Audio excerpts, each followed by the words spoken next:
En primer lugar, quería agradecer la amable invitación a participar en el Congreso Argentino de Terapia Intensiva y con un tema tan realmente importante como es el tema de la limitación del esfuerzo terapéutico y las diferencias que puedan existir con otras actuaciones relacionadas con final de la vida, como pudieran ser la eutanasia o el rechazo al tratamiento. Realmente, al nacer la medicina intensiva, efectivamente se comenzaron a desarrollar pues, técnicas, ¿no? Fundamentalmente la principal fue el desarrollo de la ventilación mecánica. Bjorn Ibsen eh, desarrolló el tema de la ventilación con presión positiva como opción alternativa a el pulmón de acero. Y eso hizo que a partir de ahí no solamente se generaran unas posibilidades de supervivencia para los pacientes, sino por otra parte el desarrollo de una serie de problemas de tipo ético de la toma de decisiones que realmente pues nos alcanzan hasta hoy en día. Yo siempre quiero hacer referencia a uno de los principales maestros de la medicina intensiva y de sus aspectos bioéticos, como es el profesor Juan Gómez Rubí, ¿no? El cual fue un maestro y un pionero en el tema de la bioética y de la ética médica en medicina crítica. Y la pregunta que realmente titula esta presentación es limitación del esfuerzo terapéutico y eutanasia no son lo mismo. Pregunta, afirmación, pues vamos a intentar aclarar este aspecto. En primer lugar, decir que es cierto que no hay ni siquiera un consenso para denominar lo que entendemos como limitación del esfuerzo terapéutico. En algunos ámbitos se le denomina adecuación del esfuerzo terapéutico, delimitación del marco diagnóstico terapéutico, a efectos simplemente para que nos vaya un consenso y nos entendamos, lo denominaremos en esta presentación limitación del esfuerzo terapéutico, aunque, como digo, debe ser objeto de una ulterior discusión que se adapte mejor realmente lo que denominamos. Y todo esto nace fundamentalmente de que la medicina, igual que la medicina crítica, pues realmente tiene unas bases que son científicas y científico-técnicas, pero también tiene otras bases que son morales, filosóficas y antropológicas. Y de hecho, el gran cambio que a través del gran filósofo Kant se dio, pues yo creo que en el pensamiento moderno fue el hecho de que la persona tiene una autonomía, una capacidad de decisión. Y eso en la medicina vino a sustituir a lo que era el clásico paternalismo hipocrático. Lo que es la práctica médica, la buena práctica médica, tiene un esquema que a mí me gusta representar de este modo. Los médicos sentamos una indicación, ya sea una indicación terapéutica, ya sea una indicación diagnóstica, eh, todo eso basado en fuentes clínicas. Hay un consenso entre el equipo médico en cuidados intensivos y a partir de ahí, si hay consenso y se hace una propuesta al paciente, se informa al paciente de esa propuesta. Tras ese caso, conseguimos su autorización o no, y en el caso de que la consigamos, pues se produce y se realiza esa intervención sanitaria.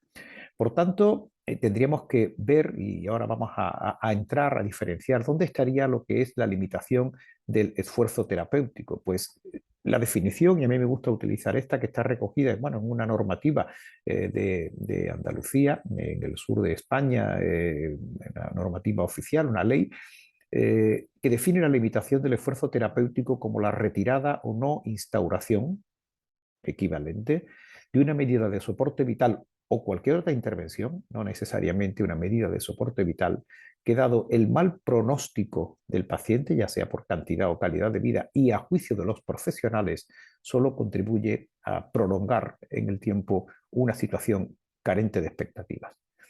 Y eso es muy importante diferenciarlo de otro concepto que es importante, que también viene en esa ley, que es el rechazo al tratamiento. Toda persona, y hemos hablado de Kant y del principio de autonomía, toda persona tiene derecho a rechazar la intervención sanitaria propuesta por los profesionales sanitarios, aunque ello pueda poner en peligro su vida. Por tanto, es importante la diferencia entre la limitación del esfuerzo terapéutico y el rechazo al tratamiento. Pero la pregunta es también en este tema, ¿qué es la eutanasia? La definición de eutanasia, y lo digo que es significativamente diferente de la limitación del esfuerzo terapéutico, es producir la muerte del paciente con una relación causa-efecto inmediata, a petición expresa y reiterada en el tiempo e informada de los pacientes en situación de capacidad, cuando el paciente experimenta un sufrimiento que considera como inaceptable. Y esa intervención es realizada por profesionales sanitarios que conocen a los pacientes. Por tanto, tenemos tres conceptos diferentes: limitación, el esfuerzo terapéutico, rechazo o no aceptación del tratamiento y eutanasia. Vamos a entrar en la limitación. Decíamos que la limitación, retirada o no instalación de una medida a juicio de los profesionales sanitarios, es decir, una decisión clínica. Pues si este es el proceso de la intervención sanitaria, la limitación del esfuerzo terapéutico iría en esa parte. En la indicación, antes de la información, tiene que haber un consenso médico para realizar la propuesta, cuál es el límite el que se debe alcanzar, cuál es el marco máximo que se debe alcanzar en cuanto a las intervenciones sanitarias a proponer al paciente. Por el contrario, si lo que estamos hablando es de la aceptación del rechazo al tratamiento, ese iría después de la información. Los médicos llegan a un consenso, informan al paciente y el rechazo al tratamiento iría en esa ubicación. El paciente autoriza o no autoriza a desarrollar esa intervención sanitaria. Pero ¿cuál sería, por último, cuál sería la ubicación de la eutanasia? Pues realmente sería difícil de ubicar dentro de lo que es el proceso de la buena práctica clínica. No iría en este marco, no iría en el proceso de una intervención sanitaria como una buena práctica clínica. Tres conceptos ubicados en distintos puntos del proceso de intervención sanitaria. Volvamos a la limitación del esfuerzo terapéutico. Ya habíamos dicho la definición: retirada o no instauración de una medida, una intervención sanitaria. El médico lo hará cuando realmente considere que la intervención sanitaria no es pertinente, es inútil, es fútil.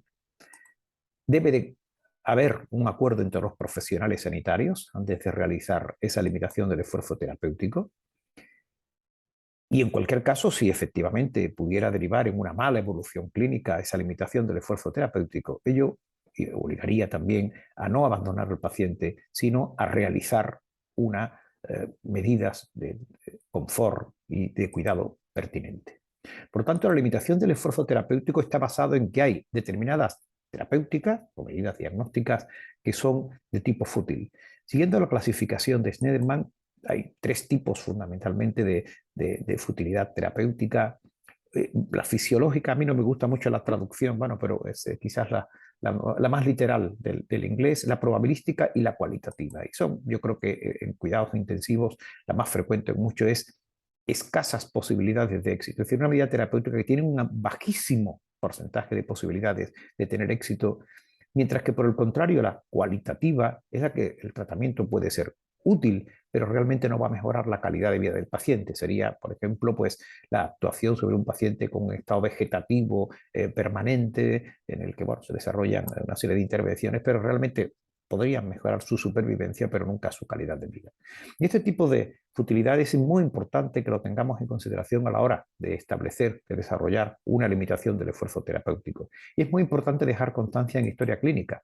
Esta representa, bueno, es la hoja de registro de intensidad terapéutica de la unidad de cuidados intensivos del Hospital Virgen del Rocío, bueno, en la que hacemos un registro del paciente. Y esto sería, y a mí me parece importante, hablar cuál es el nivel de restricción terapéutica. Restricción terapéutica no se refiere a todas las medidas o ninguna medida, sino que puede haber distintos tipos de restricción terapéutica y por tanto el nivel de restricción pues, podría ser del tipo 1, 2, es decir, pues, un paciente con restricción tipo 1 serían todas las medidas, pero no la reanimación cardiopulmonar, o tipo 3, todas las medidas, pero no serían grandes cirugías ni dosis supraterapéuticas de aminas, etc. Es decir, no existe un blanco o negro, sino que evidentemente debe ser una escala de grises que además posteriormente puede ser reevaluada diariamente. Por eso en nuestra hoja tenemos aquí ubicada la fecha, ¿no? Puede cambiar y puede incrementarse o incluso disminuir el nivel de restricción en función de la evolución del paciente.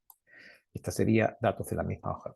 Y como concepto importante, creo que es importante decir que la limitación del esfuerzo terapéutico no necesariamente implica la muerte del paciente.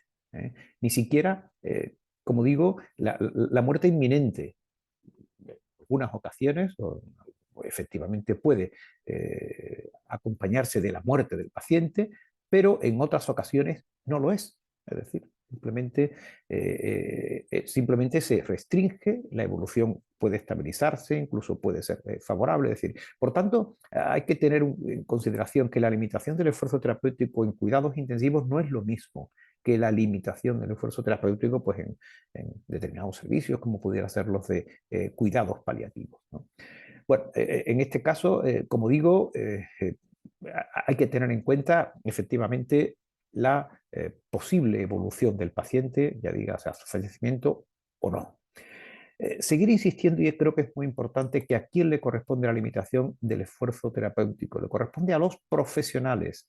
No hay que preguntar a la familia para limitar el esfuerzo terapéutico. ¿Usted qué piensa? ¿Cómo lo haría? Eso sería la segunda fase, sería tras la información. La primera parte es científico-técnica, considerar útiles o fútiles determinadas medidas terapéuticas. Ejemplos clásicos, ¿no? Sería la no aceptación del ingreso de un paciente en UCI porque no se va a beneficiar. Es decir, cuando somos avisados de la planta para el ingreso de un paciente en UCI, pero vemos que realmente no se va a beneficiar, ya estamos estableciendo un grado de limitación. Otro, y también es importante, es cuando el paciente, bueno, ha tenido una mala evolución, pero sobrevive a la unidad de cuidados intensivos y lo tenemos que pasar a la planta de hospitalización, es decir, el consenso de que no vuelva a ingresar. O, bueno, otros tipos de limitación que ya conocemos, no establecer, o que ya hemos mencionado también, no establecer determinadas medidas terapéuticas, de hemofiltración, de ECMO, o determinados niveles de tratamiento, transfusión, antibióticos, etc. Por tanto, como digo, es científico-técnico. El rechazo al tratamiento, como ya hemos comentado, es una decisión del paciente o de su familia. No acepta, basado en el principio de autonomía, la limitación, el establecimiento, la propuesta terapéutica, mejor dicho, que se le ha hecho, no la acepta en función de sus propios valores. Por tanto, el proceso del rechazo al tratamiento sería justamente en la fase de aceptación o no aceptación de autorización. ¿A quién le corresponde el rechazo al tratamiento? Pues al paciente, si es capaz, o a su familia, si éste es incapaz. Y se basa en que va en contra de sus propios valores personales el aceptar esa terapéutica, esa propuesta terapéutica o diagnóstica. Siempre importante que el proceso informativo previo sea el más apropiado para que la decisión clínica sea también la más apropiada. Ejemplos de rechazo al tratamiento, pues el paciente rechaza pues, incluso ingresar en la unidad de cuidados intensivos o rechaza ser intubado, es decir, son múltiples las opciones que pueden aparecer. Importante decir, nosotros en el Hospital Virgen del Rocío, en Sevilla, pues seguimos un documento que me parece importante, en el que, realizado por la Estrategia de Bioética de Andalucía, denominado Limitación del esfuerzo terapéutico en cuidados intensivos. Lo podéis encontrar, un documento que está libre en Internet y que hace, yo creo que unas reflexiones profundas, pero a la vez muy útiles sobre realmente la limitación del esfuerzo terapéutico en este ámbito, ¿no? Bueno, aquí sería el grupo de autores. Y como he mencionado anteriormente, tres tipos de limitación. Uno, el no ingreso en UCI, por no beneficiarse. Otro, la no instauración de medidas o la retirada de medidas, ¿no? Y por supuesto también el alta del paciente de la planta de hospitalización a la planta de hospitalización desde la UCI, pero sin que exista posibilidad de reingreso porque se consideraría fútil. Muy importante que para la deliberación efectivamente de la decisión de limitación del esfuerzo terapéutico, es importante que haya un máximo nivel de opinión de todas aquellas personas que van a participar, que la discusión sea respetuosa, que se dé calidad al argumento y que efectivamente se piense en el mayor interés del paciente. Y algo que también desde el punto de vista práctico es importante, deben opinar solo los expertos y los eruditos, es decir, ¿por qué? Porque son los que posiblemente van a conocer mejor la historia natural de la enfermedad. Las personas no expertas no deben opinar, ¿no? Y importante, una vez que se hace la decisión, planificación, cómo se va a realizar, cuándo se va a realizar, si el paciente va a fallecer, medidas de confort, si no va a fallecer, cuál podría ser su posterior destino, etcétera. Como digo, porque esto es realmente importante. Porque, y reitero, la limitación del esfuerzo terapéutico no necesariamente implica la muerte del paciente como ocurre en otras áreas. Y algo también, punto de reflexión. La limitación del esfuerzo terapéutico es una buena práctica clínica. El no realizarla cuando está indicada supondría un encarnizamiento terapéutico, una futilidad terapéutica que desde el punto de vista ético debe ser rechazada. Por tanto, es muy importante que los servicios de medicina intensiva elaboremos, trabajemos con este concepto de limitación del esfuerzo terapéutico y efectivamente lo conceptualicemos como buena práctica clínica.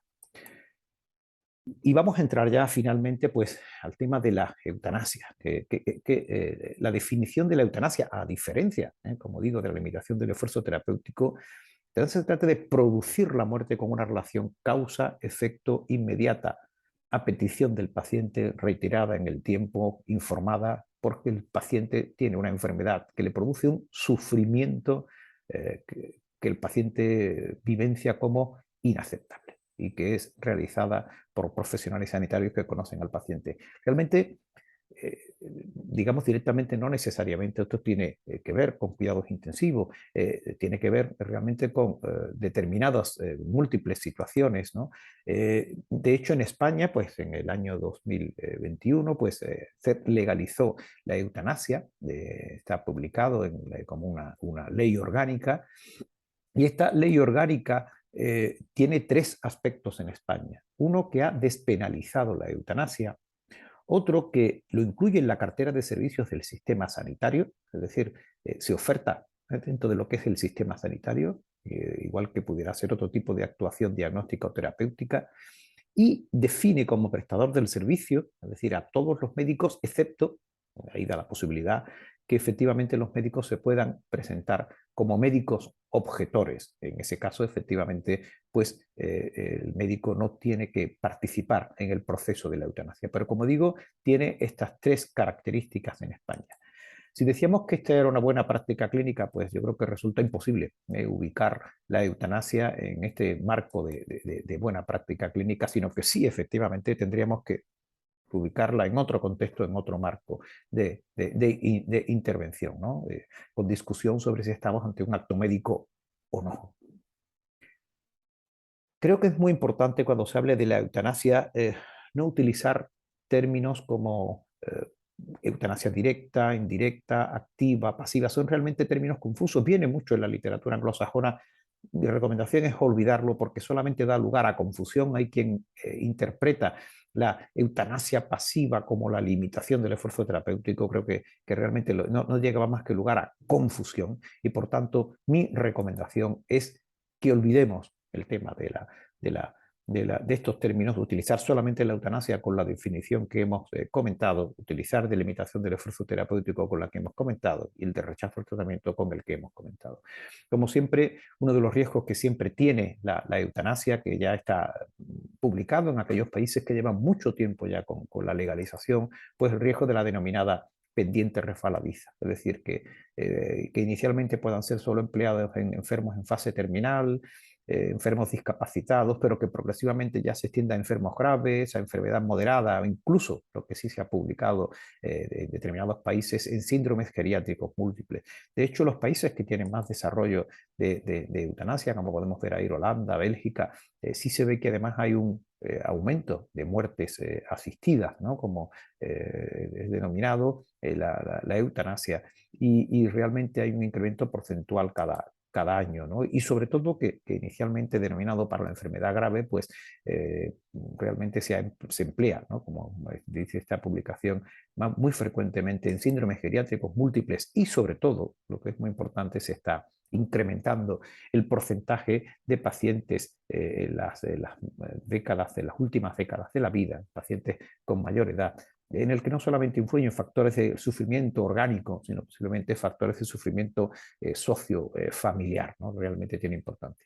La cuestión es si la eutanasia es un acto médico o no, es un tema tremendamente controvertido.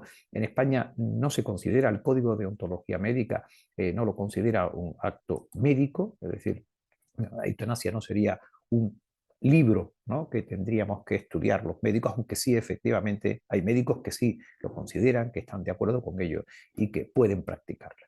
Por tanto, y ante la pregunta que se planteaba al principio, ¿limitación del esfuerzo terapéutico y eutanasia son lo mismo? Pues no son lo mismo. Y yo simplemente resumiría para facilitar un poco esta idea, pues no es lo mismo permitir la muerte que provocar la muerte.